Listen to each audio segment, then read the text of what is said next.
this computer. Okay, and welcome to our fourth shir, practical parts of learning shofar. So I specifically brought a couple of shofars here, more than a couple, to be able to go through a little bit different types of shofars. They're all the same, all from a ram, obviously, but it's just to be able to see the different difficulties and try to gain first some skills. So what I'm going to do the first half of the class is attempt to basically go through the skill of getting a good sound out of the shofar. Then we're going to go to what sounds should sound like. So that's going to be the two parts. And we'll do this, and we don't have that much time. So once again, we'll start with literally some skills, and then you could watch the recording again. Keep practicing, keep practicing, keep practicing. If you get a half right, keep going, and it could be keep going to the end of El. Or maybe this Tishrei you'll know it okay. If you keep on your skill, like any instrument, the more you do it, the better you'll get at it. Like again, I do have different difficulty shofars to see what it might take to get out the best sound. What we're going to start with is, even before we pick up our shofar, is to create the perfect airflow to get that sound out. So I recommend that you learn to control the vibration of your lips. And best to think of it as trying to get out an elephant sound or a spinning sound, almost being silly. But that's the best type of sound, and I'll show you that in a minute. That will be the best type of way to get the sound out. So the smaller you keep your hole that you're going to let your ear pass through, so the smaller you do your hole, you're going to try to seal up most of your lips. Maybe this is your lips, so you're just going to want the smaller the hole is, the better the ear will come out. Also, you should not find yourself puffing your cheeks. The ear should also not come from your chest. It should let it vibrate out of your lips. So something like this. Before you even put your shofar to your mouth, practice and go with me like this. If you get out that funny elephant sound, if you can get out that little flutsky sound, you're halfway or 3/4 way to actually blowing your shofar. The skill you're going to do, and you don't always have to have a shofar to do this. All you have to do is start that practicing of being able to go. And the smaller your hole, depending on your shofar shape, true, we'll get to that in a moment, but the smaller your hole, and you have to practice of relaxing, almost do that in a relaxed way. Let it come out in a relaxed, not. Don't force it out till your cheeks are, till your eyes are about to pop out. See if you can get that sound with almost a relaxed, vibrate those lips. Look what happens. I'm going to do that and just touch the shofar to my lips. I'm going to use an easy shofar, but just to show that it's going to actually naturally come out.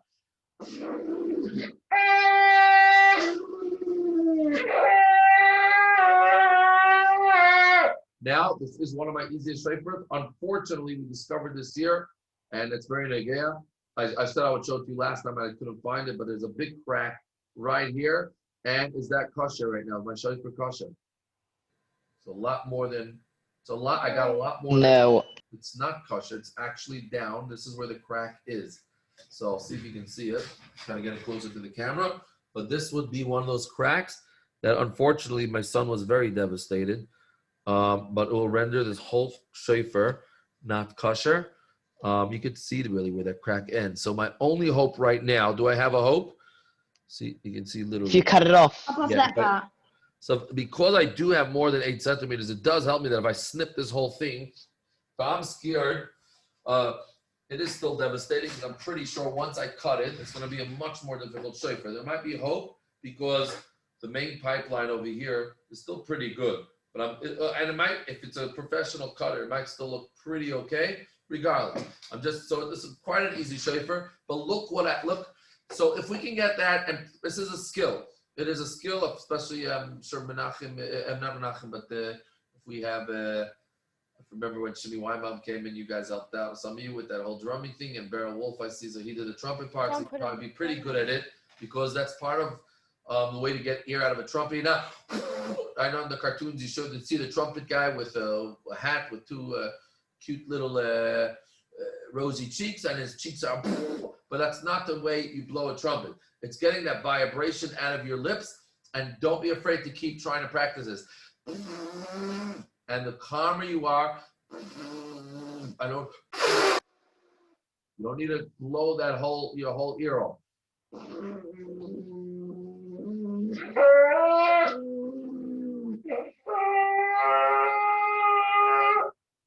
All right, so that is the skill you're going to try, and keep doing it. Now, if you feel ear is coming, if you don't know how to seal your lips yet, so that's why you notice a lot of people going like this, using their finger. And that's a very practical thing, that if you're still having a hard time controlling all of your lips and getting it to seal that tiny little hole that you want, a little bit of a hole to get, so you might want to use your fingers, at least originally, to help you seal the rest of your lips.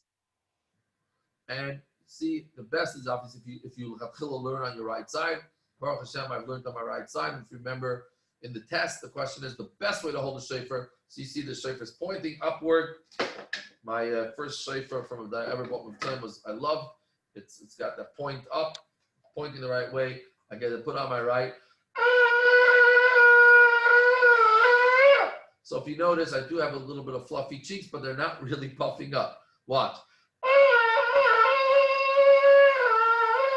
In fact, there's nowhere where I'm feeling ear escaping. So I am not using extra energy. If I was being,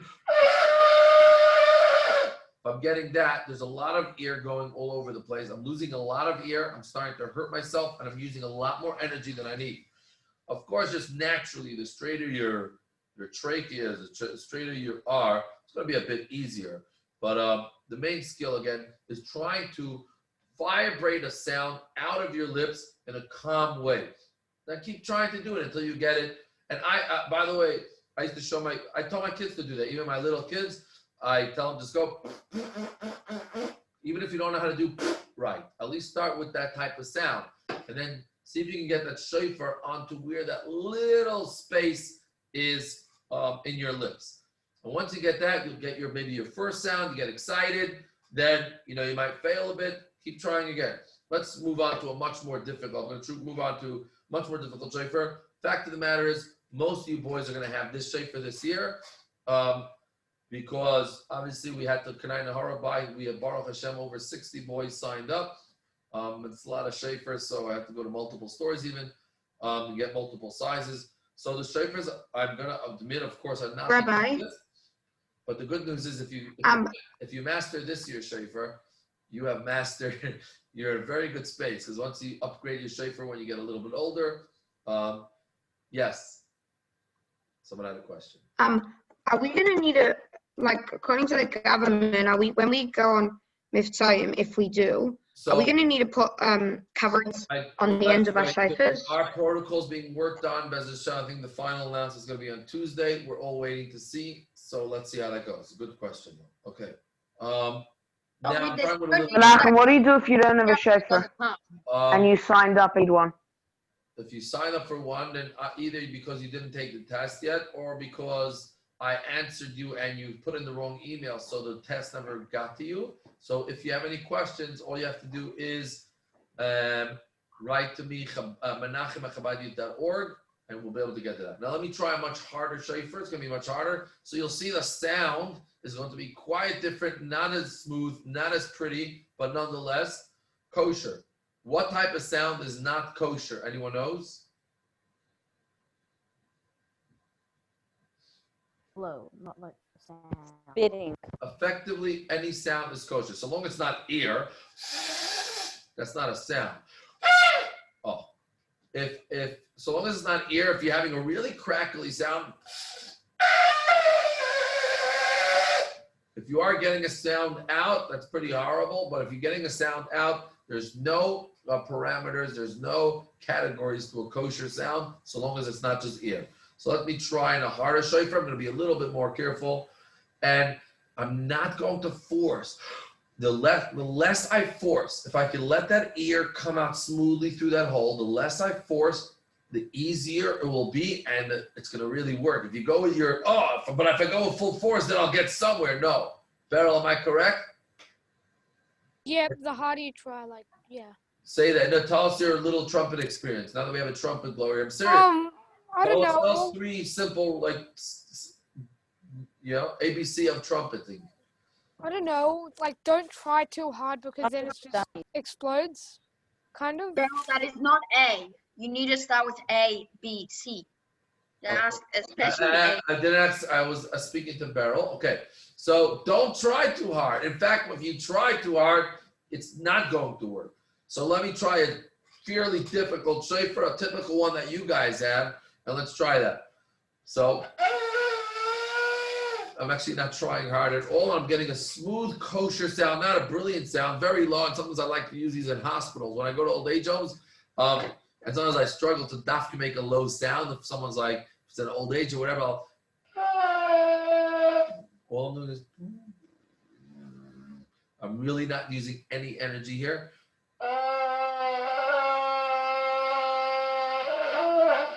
I can squeeze my cheeks as much as possible because I'm not letting any ear go there. I'm letting all my ear go into my shofar, just calmly. Don't be afraid to get it wrong, boys. Keep going. Or the more you squeeze your lips, and the tighter you get your lips, that will control the sound. Let me try again the harder sound.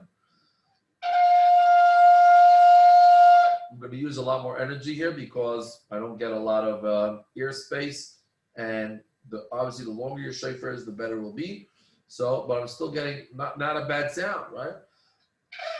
And although you think that the harder I try, the worse it is. Relax. Just relax. Don't worry. Still nothing. So what I do is, when I get that really shvache, weak sound, I'm going to readjust my lips to try to get a smallish hole. Another trick is you got to know your shofar. Every shofar at the end of the day is going to be a little bit different. So don't be afraid to, that's it. See where the best way to hold your hole is.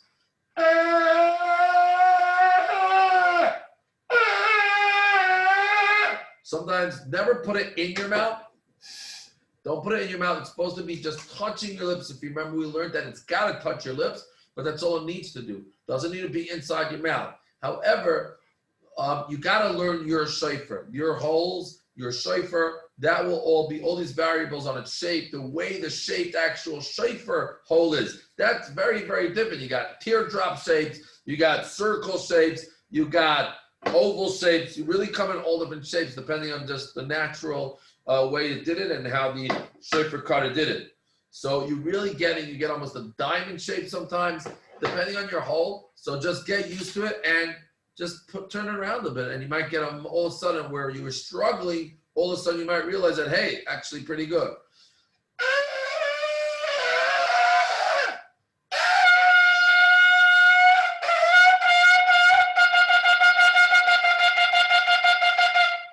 Not too bad. Try another hard shofar just to get a bit of a different shape.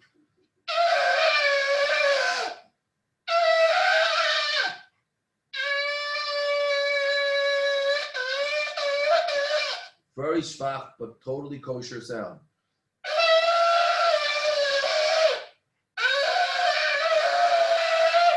Rabbi? And by the way, what might be easy for you may not be easy for a friend. What might be hard for you might be easier for a friend. It's going to also depend on a bit on your lips and a bit on your skill. So that's the first thing we're going to practice. If you do have a shofar, practice with me. If not, then really start getting that vibrating sound out of your mouth, because that is the key. Try not to, don't need to blow it up. Calmly.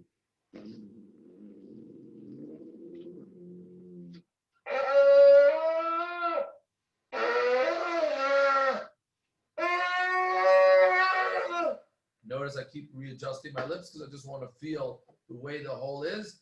And again, another trick, like I said, is to seal up everything else, because that will easily, the smaller your hole is, so your ear is not escaping all over, you're focusing, you want to like laser beam it, right? The whole idea is to get all that air and let it slowly come out and laser beam it, get it to all condense to one area. So that's the idea why people seal the rest of their lips. But you can do, of course, close your lips and just leave that. Now, sometimes I'll use, if I'm having a little hard time, how do I open up just a tiny bit of my mouth? So if I know how to do it naturally, or I use sometimes the shofar to do that for me. So I'll seal my mouth. I'll start off with a closed mouth, and then dig my shofar in a little bit. See what I'm doing? So I'll start off with a totally closed mouth, so I don't have to work on how big should I hold my mouth? Close it. And then almost force you, like almost screwdrivering your shofar in, almost force it in. Let it be covered with your lips a little bit. Just make sure it's sealed all around. If I'm struggling a little bit. And a lot of times when I'm struggling with the sound, I will twist the shofar.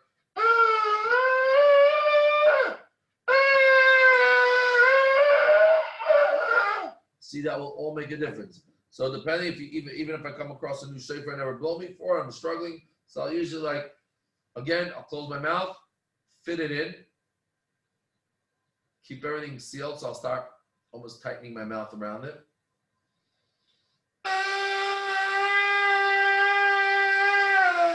Interesting. If I hold it straight, not such a good sound. But if I start twisting it a little back,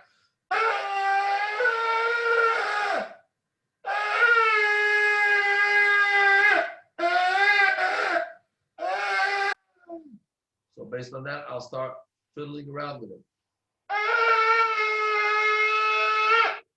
All right. Okay, so now let's do that one more time as a little bit of a practice. So everyone grab your shofar, whether you have a hard or the easy one. If you don't have a shofar, then grab your lips and let's start together with a very smooth sound, a smooth lip vibration. Don't force the vibration, a very calm.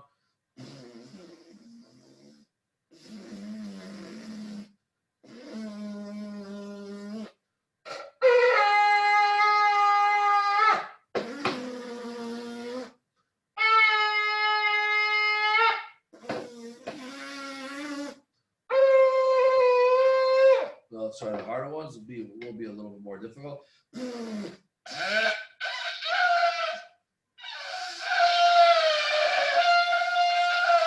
Notice me moving it around to try to find, at least it is a difficult shofar and a little bit of a lower sound, but by adjusting it to see where I'm going to get the best sound out of it.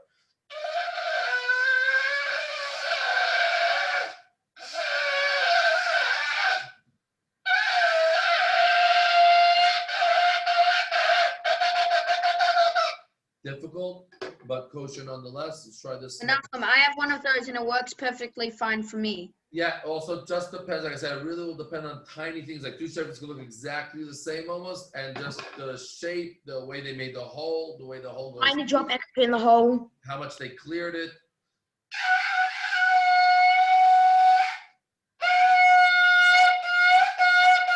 That's pretty good. This is very similar shofars, but this one, it's got a bit of the way the wind comes out, done much better.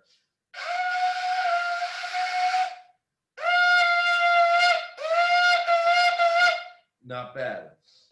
Okay, of course, if it's your choice and you're picking a shofar, I like to pick the one that's, of course, tilted a bit to the right. That's my right. If you see, so this is like almost the perfect way the Shulchan Aruch says to do it. I get to do it on my right, and it's really facing up. Versus some of these shofars are already starting to curve down, but again, it's not like we said. You do what you totally l'chatchila. All right, now let's get to the actual sounds. So tekiah is, as we mentioned, called in the Gemara a koil pashut. Big mistake that people make. How familiar? Give me thumbs up if this is a familiar sound to you.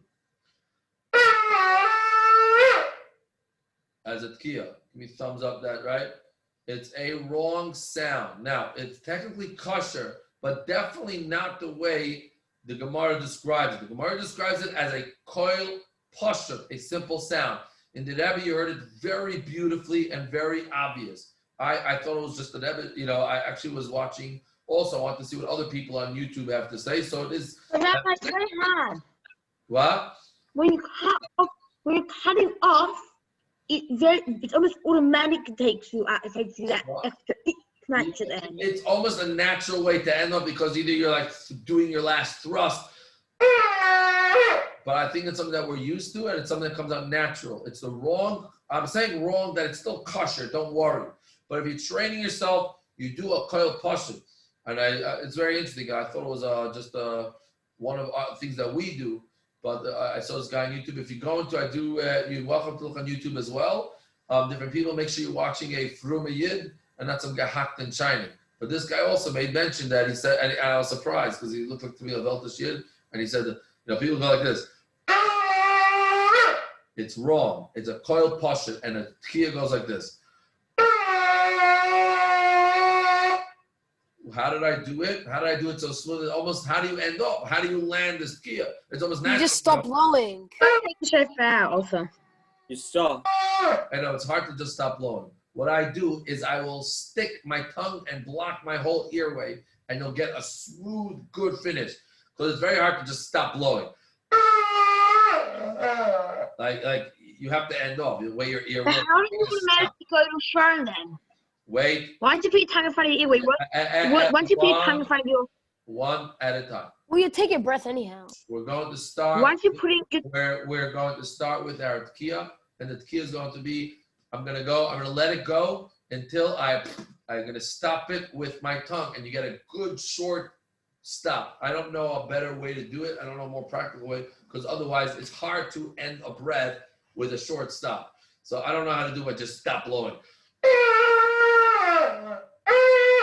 It's like, you could, but I find it easier to simply, all of a sudden, I'm going to stuff my hole with my tongue. So I'm going to first do it without a shofar, then we'll do it with a shofar.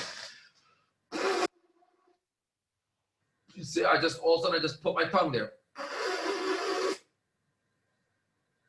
I'm just showing you where my tongue is coming out of so you understand what I'm doing. I literally just stuffed my hole with my tongue. Let's try that again.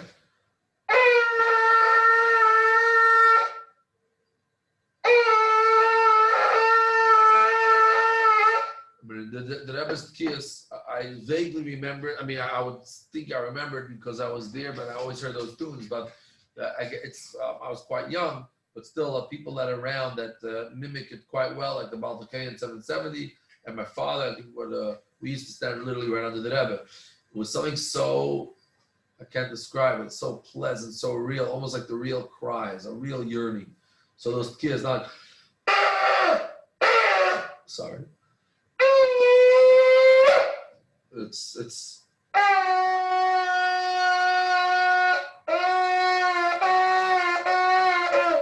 okay, so let's get to the teruahs now. Remember, after we finish the tekiah, very important, and it's very hard to do this, and that's why I have to warn you 1,000 times. It's hard to do this because when you're rushing and you're under pressure and you feel the guy's like, okay, I only have 2 minutes, let's go. She said, no problem. You got to do your breath. The easiest is just to make sure you tell yourself to inhale every time. Like do almost deliberate inhales, especially for rushing, then do real deliberate inhales so you know you took that break. Wait, but aren't you not allowed to take a breath between Shevarim and teruah? So leave it at that. That's the only place. Hey, but in the times that you do take a breath. Other place, the only place where you don't do it is between the Shevarim and the teruah by Tashrat. Otherwise, you have to breathe through your mouth, or can it be through your nose? Any inhale, any break of I would say that any break of a sound between your mouth or nose, you can just, as long as you're inhaling and breaking it up with a breath, either an exhale or inhale, make sure. But if you inhale through your nose, then you can exhale it in that blow through your mouth. Not so simple, because I think the Aboriginals do that. It's called circular breathing, and it's not. It's problematic. So circular breathing, the Aboriginals can actually. There's an article about it. Right. The Aboriginals could keep breathing and keep blowing because there's a way of circular breathing where inhaling it and letting it out, but that's not. It's also very hard to do. You can't just like pick up a shofar and do it. Like it takes a long time to practice. Okay, let's That's take how this. Mr. Hill puts it: in through the nose, out through the mouth. All right, moving on to the teruah. The Exactly. teruah, like we said, we gotta not throw the baby out with the water, or the opposite. We gotta not get carried away with the extra little bleep that's our minute to do and sacrifice your Shevarim. And I hear it all the time. I had to correct the shliach, like I mentioned. He was very, like I said, he was very, he was happy that I told him. He sent me a video of him, and I said, just by the way, I want to correct you. Like in Elul, and I feel like maybe I should put this b'chlal on the shluchim chat. You hear this a lot, where people are going to do either start a foot and a half. People are trying to mimic stuff. You don't mimic anything. You got to make sure they start. I heard literally someone go like this. Like they start off with a half, then the two, then another half. You don't try to copy anyone yet. Try to get 3 good shvarim.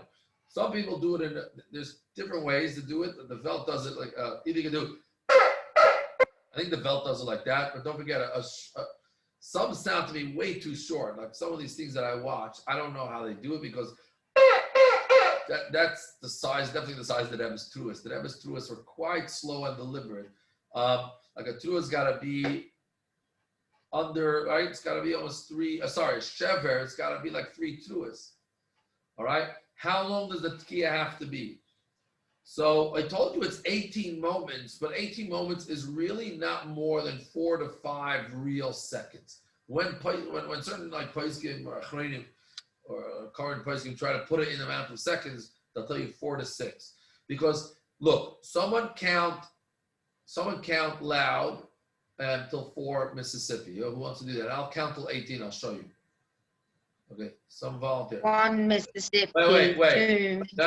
We're gonna do it together. 1, 2, 3, go. 1, 2, 3, 4, 5. Are you ready to go? 1 Mississippi. Stop. 2 Mississippi.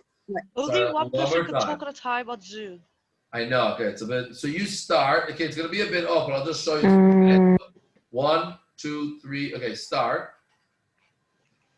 1 Mississippi. 1, 2, 3, 4, 5, 6, 7, 8, 9, 2 10, 12, Mississippi. 13, 14, 15, 16, 17, 18. 3 Mississippi. Okay. 4 Mississippi. You heard I already I finished? did that too long. Right? Okay. So it's 1 Mississippi, 2 Mississippi, 3 Mississippi, 4 Mississippi. That's what it really takes. So when I say 18 moments, it's nothing near 18 seconds. It's roughly about 5 seconds. But I think the best is to count to 18 and then overdo it if you can. So I'm going to show you a long tekiah, and I'm going to count till 18 in my head quickly. And then I'm going to try to go a little bit longer. Okay? 1, 2, 3, go.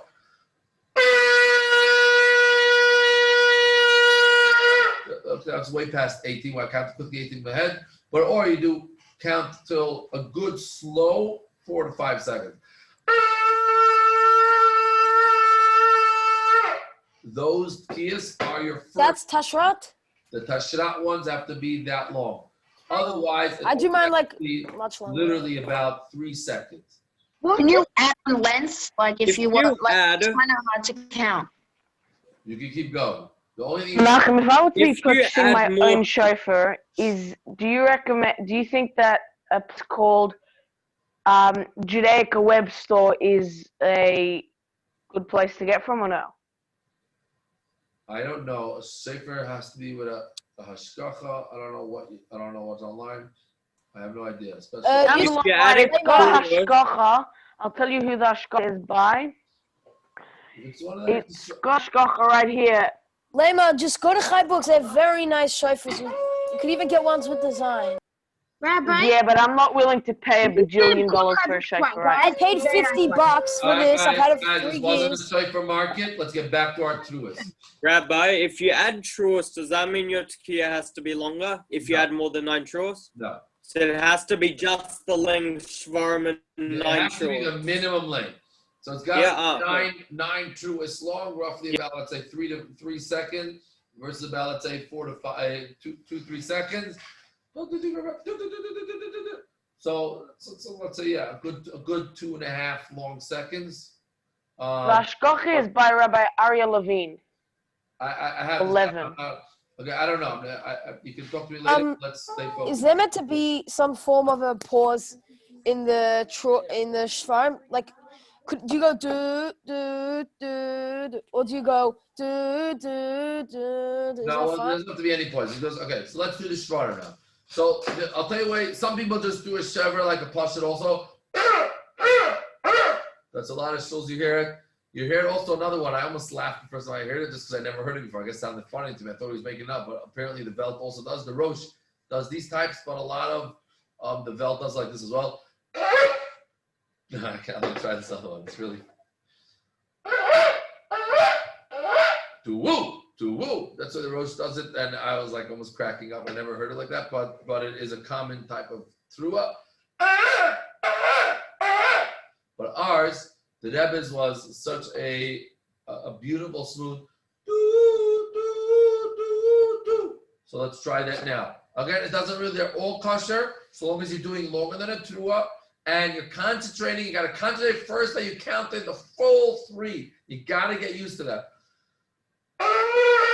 No, I'm sorry. So I get a good sound now.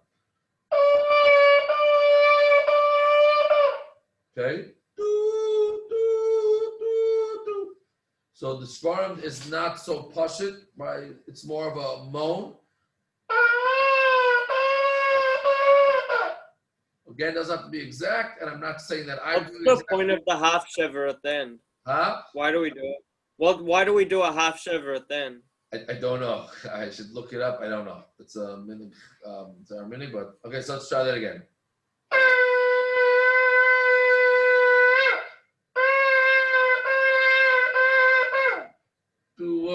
I think that's where I don't even know where people picked up the. You'll hear this a lot common. I have no idea where it's from. Forgive me, some of your fathers do this, but I never. I asked my father about it. Like, you sure the Rebbe didn't do this? Because I heard a lot of people. I think they're trying to copy the way the Rebbe did it, and they end up doing like this. The wuttatu. I don't know where that comes from. I know it's quite common where people do a wuttatu, and I don't know where it's from. I know in 7-7 they don't blow like that. Nothing that I remember. Again, I'm not going to base on my memory. I was a tiny kid, but definitely not the way my father does it, and he would definitely try to mimic that. So I think it's because the Rebbe would go do do do do, and the people have a hard time going do do. So it sounds like do do do, or I don't know where they get it from. I'll just do it one more time. So we're going to do 3 and a bit. Okay. Now, the teruah, what I'm doing, by the way, what I'm controlling, I know some people control it with their ear, and I'm controlling it with my tongue. So I'm again controlling it with my tongue.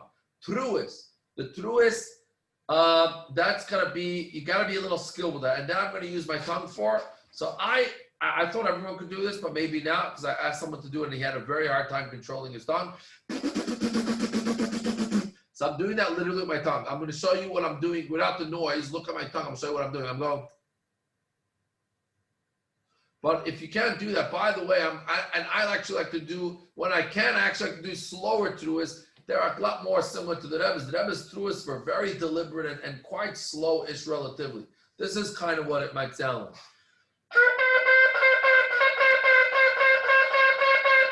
So those are kosher. That is more similar to the Rebbe, or of course the fast ones. Some people did literally do with their mouth. I know I was by a shlich once. He has a very hard time with his tourists. I think because he's trying to go. And I find it very, very breathtaking, shall we say. So I'm going to do this with my mouth. This is what I'm doing. I'm not saying that Rebbe did it like that. Someone told me that Rebbe did not do it. It's not irrelevant. I'm saying it's still kosher. And don't worry if you can't do it fast. You can actually do it slow. What you should not do is both. Like sometimes I run out of page, I go. Don't do both. You're either doing like. Why not? Is there a problem with that? You have to stick to one sound of teruah. So either your teruahs are or.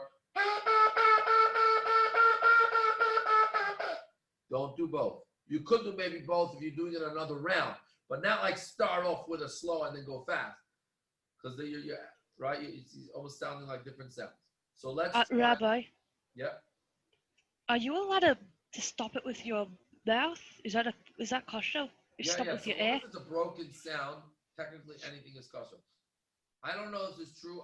One of the YouTube guys say some people do teruah, like just go, and I can't see how that's. I'm not a place. It sounds very wrong to me. So this is what he was doing.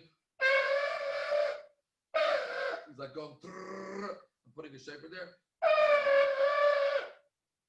I don't get it. That's just like a crackly tekiah. Yeah, unless I understood it wrong, it sounds totally not kosher to me. It's not broken sounds. But again, easiest is with your tongue or with your ear. But any way you break up your sound, so long as there's a noticeable space, it's about sound and no sound. That's what it's about. That's why you create a space. So whether you're doing it with ear only, that's how I heard that. It sounds to me as terrible struggle, or with your tongue.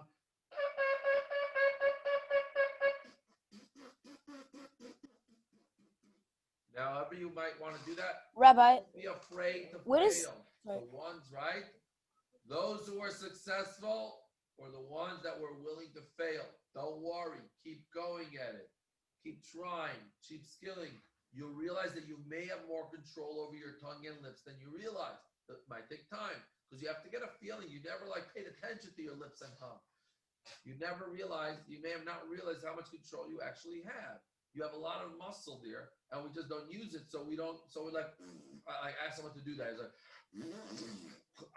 no, relax, don't worry, take control. Maybe some people you also get stage fright. So I asked them to blow, and they blow for a second, and they run away. I guess they're getting stage fright. You don't want to blow it, fine. So do it in the mirror. And by the way, when you're saying, they don't know how to blow shofar. Don't get stage fright. It's not the place. You're also not going to be able to get a good blow if you're stage fright. You got to be relaxed. Don't worry about the old bubby or the young guy. Don't worry. Even if it's a young professional, they don't know how to blow shofar, trust me. So don't worry what sounds. Relax yourself. Remember, I'm not going. Try to get that coil pusher. Now, sometimes you'll get that, so you'll see a lot of guys going with that because sometimes you do get quite a fair bit of spit. If you're going to do it in Corona days, don't do it in someone's face. That's why you see sometimes people do like that or like that.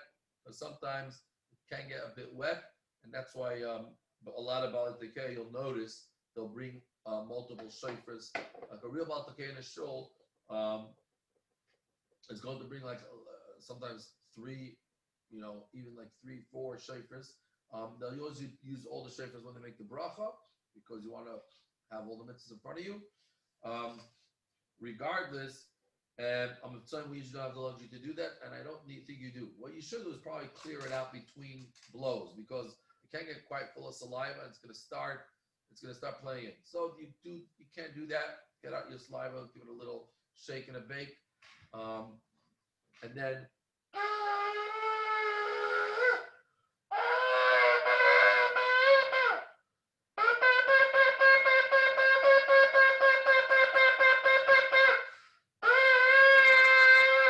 So now let's do a full set of tashrat. Before we move on, let's do a full set of tashrat and just analyze directly.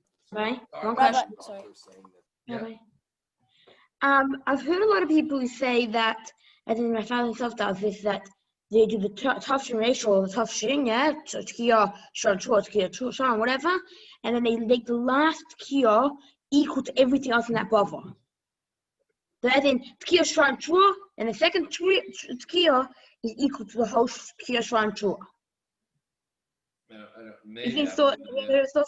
No, I'm not saying I know. I've never seen that. That's not an eye. I'm not such a big guy. I know my grandfather also does it, but I don't know. Could be. If you're not so sure that you're able to blow, are you allowed to try blowing Rosh Hashanah? Because it might be only You're actually encouraged to practice, no? It's a Isn't good that question. I would say two things. I had would that say question to asked, yeah. utilize this time. I'm not so sure. It's a tough question. It's right? We put on an office tefillin before we start making the bracha. We actually don't. We put on tefillin for 2 weeks and don't say a bracha yet because we're not sure how this is going to come out. I'm still trying to struggle. There's too many hefsekim happening. So therefore, we say best don't even make a bracha. Do the mitzvah without a bracha. Mivtza is a lot more serious because this is the once in a lifetime, or once this year, especially this year is only this Shabbos the first day.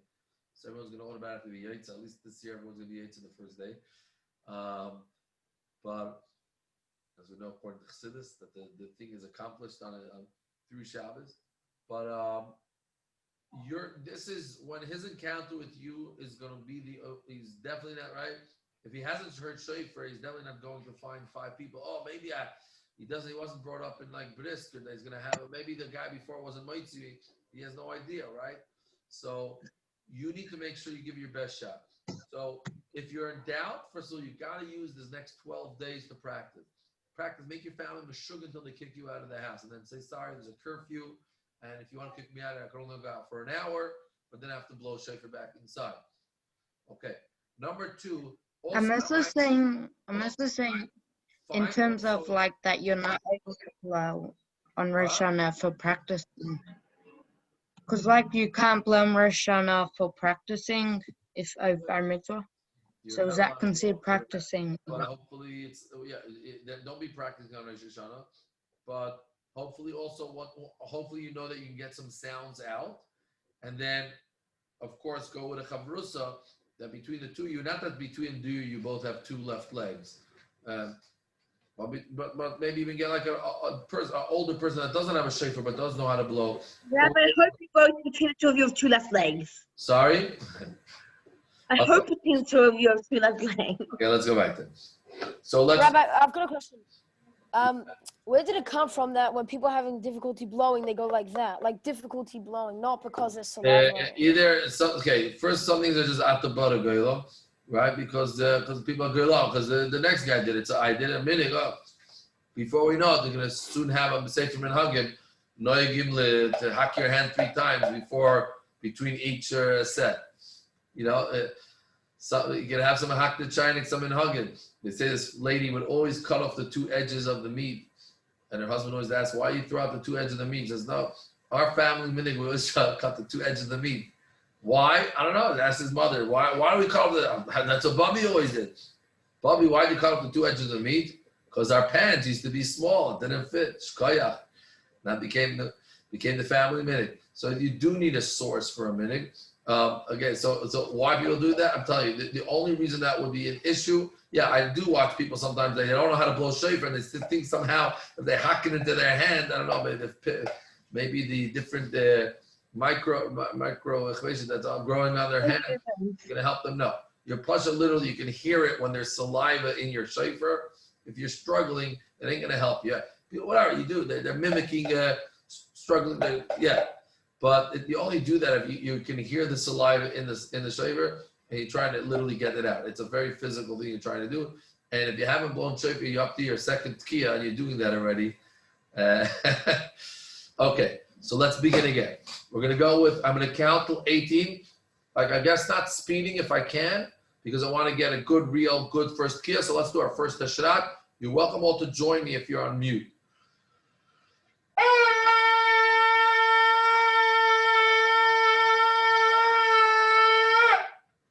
All right, make sure to inhale.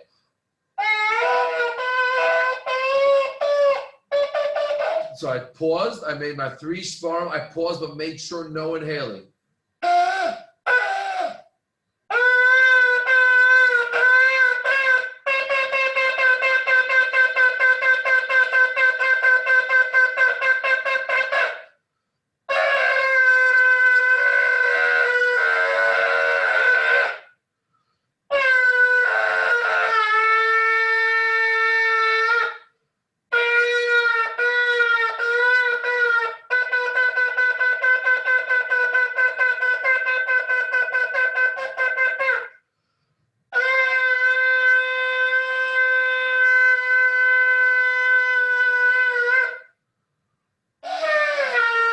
Now notice when I'm struggling sometimes, I will readjust the position of the shofar. That could help itself. Now to remember, first of all, have a friend, if possible, have a friend with you to show you where you're holding. It could be confusing. and especially the break. Now, What if we don't have friends? ooh, okay, then we need to speak to the school That's psychologist. serious. No.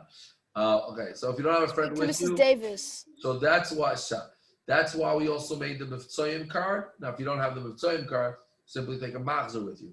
But at least steer at where you're holding. It can be very confusing while trying to do it halachically right, halachically sound, no pun intended, and also following where you're holding. It's a lot to keep track of. So something very, very simple and practical is use a machzor, use your Mivtzoyim card. The two advantages of the Mivtzoyim card we made this year is, first of all, for men and even women that cannot make the bracha, that don't know the bracha. So we did it right. I always used to write on our slideshow, on our Shofar for Dummies slideshow, and hint, have an English transliteration. So I was always asked, so can you make one? So finally we made English transliteration where, so if you do have a lady, then you can just ask her you show her the English transliteration. Then right there is make sure, even if you don't have a friend, at least get your card, follow with your eyes, and try to concentrate as much as possible, because that could be a little bit tricky.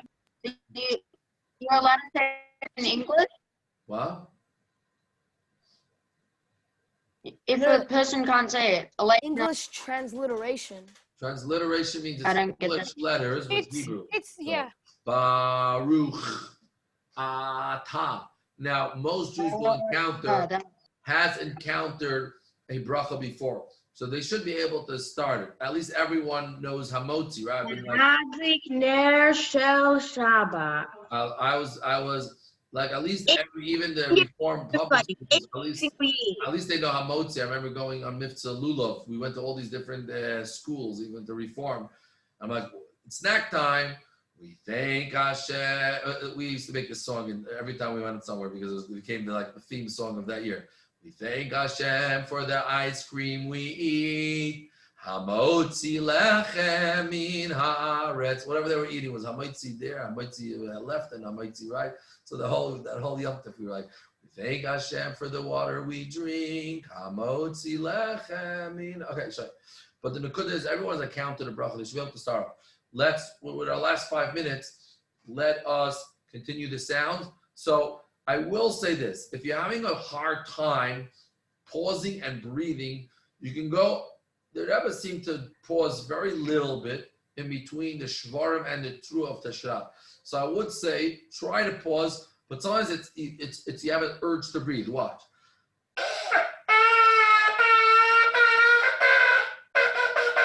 I feel like breathing, doing something there. So if you're having an extra hard time, you can have a fairly short break.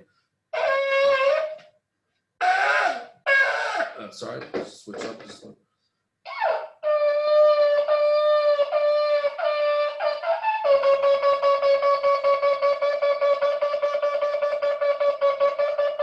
But definitely don't breathe in between. Then make sure you're getting a good inhale. Now, inhaling by Tashrat is a no-brainer because it's very ear-consuming and you're going to want to breathe. The problem is as the tekiahs move on, and now it's already holding, you're already getting layer, you want to keep moving, and so also you have this habit to show you professional, like a newly bar mitzvah boy that is first time learning the tekiah, you always see it, right? He's closed the tekiah half before he finished the aliyah, the tekiah is already closed, he already said half the aliyah by heart because he's such a pro. Yeah, you see that? So one thing I always have to watch is the first time lady. Hello, can you open that book and say that pasuk inside? So you're ready, you ready build up your confidence and you're flying through your tekiahs. So you got to make sure to breathe. And sometimes it's hard. So let's do a teruah, a tekiah, Shevarim tekiah.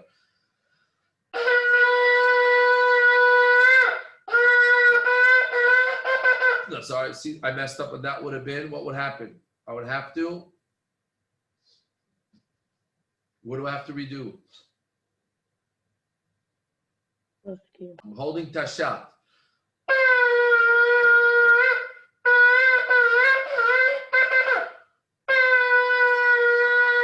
Was that good? You could just use that last tekiah and then do it again. I have to do the last tekiah, but do I have to do it right? I could use, you're right, I could use the last tekiah, but I do have to start again. I wasn't allowed to do that. I can't just continue where I'm holding because I messed up my middle sound.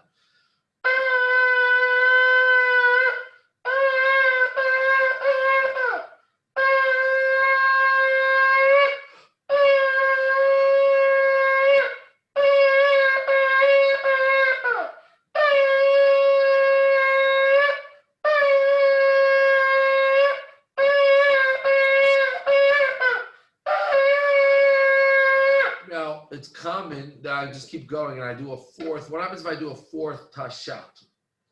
What happens? It's fine. You just go into teruah Very good. because You get an extra one. Right. It was an extra one. It was a useless one. You don't need to go back. It's not like you did Very something good. wrong. Remember I said Just once you tick off a good sound, even if you heard 3 in the morning, 3 in the afternoon, and 3 towards Shkia, it's still kosher. So once you ticked off a set, which is a tekiah, a middle, and a tekiah, that's done. So if I start a fourth Shevarim, okay, just cut short and move on to your tarat. Let's do the tarats and then we'll finish up.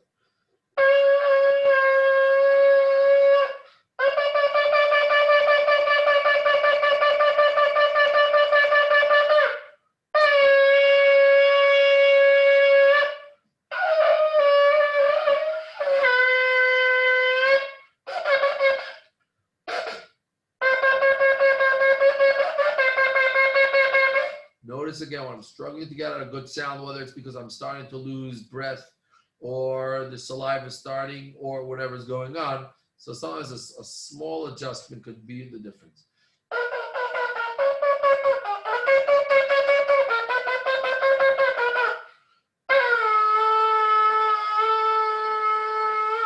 What happens if you tekiah gedola and short?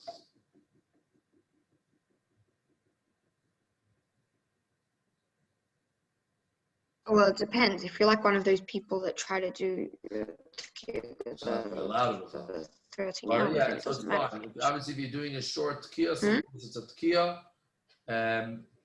then as long as it's a tekiah, then you're yotze. It doesn't count like doila, that's fine.